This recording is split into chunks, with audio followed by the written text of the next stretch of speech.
Hey fellow pips, welcome back to the channel, and if it's your first time here, welcome. It's that time of year again, September, and the Victory Show has been and gone once more. Now the rumour had it this was going to be the last Victory Show, so with that in mind, that gave me an even bigger determination to get out and shoot. And as you know, I love to photograph the old World War II airplanes and never ever like to give up an opportunity to do so. With that in mind, I dusted off the X-T4, the 100 to 400mm with the teleconverter on, and got myself over to the Victory Show. So this year I decided to shoot at a little bit of a higher shutter speed than I normally would for prop driven aircraft, and that is solely because last year when I look back at the images I decided that the hit rate was not very good. And I knew why. The reason why was the shutter speed was too slow. The props looked absolutely stunning, but I was only probably getting 1 in 5, which is a complete waste really. So I've decided this year to up the shutter speed to 400, which is, it's not dragging the shutter so much, so there is not so much blur in the prop or the propeller. And success rate was much more. In fact, I didn't miss a shot. The only time I got an unusable shot was because it wasn't in the frame. So that is a really good thing. And the downside to that is the prop wash is not so blurred as it would have been at 200. But as I'm getting older and I just feel the kit is getting heavier, and when you're trying to twist from left to right, and I feel, not getting out and shooting as much as I would like to, maybe the body is just getting a little bit more wary of what's going off. So I compensated with a high shutter speed. So we were shooting at 400, an ISO of the native lowest of 160 on the X-T4, and at f8 on the 100 to 400 with a converter at around 300, 350. So if you do want to photograph the aeroplanes at a Victory Show, then I would say don't go under around a 300mm lens. If you can stretch to a 400, even better. But if you've got something that can adjust or zoom in and out, that way you've got the best of both worlds.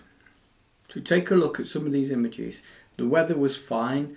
Sometimes the sun would come out. It was cloudy sometimes, but then that'd pass and we'd have blue skies. So it's a bit of a mixed bag, and really good for the photos that I like to capture. Not only that, I always like to photograph some of the skies that are changing through the day, which then gives me the opportunity to add into the image for a little bit more dramatic scenes. Have a look.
have details of this hot subject during the broadcast.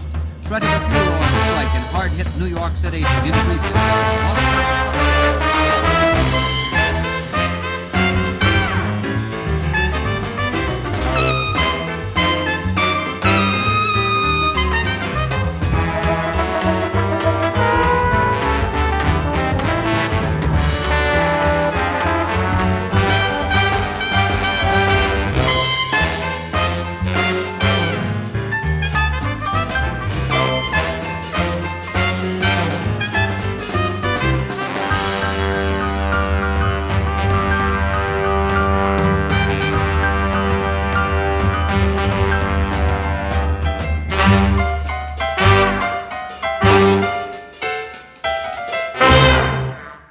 So, with that said and done, there's one thing left to do, and that's get out and shoot. You know you want to.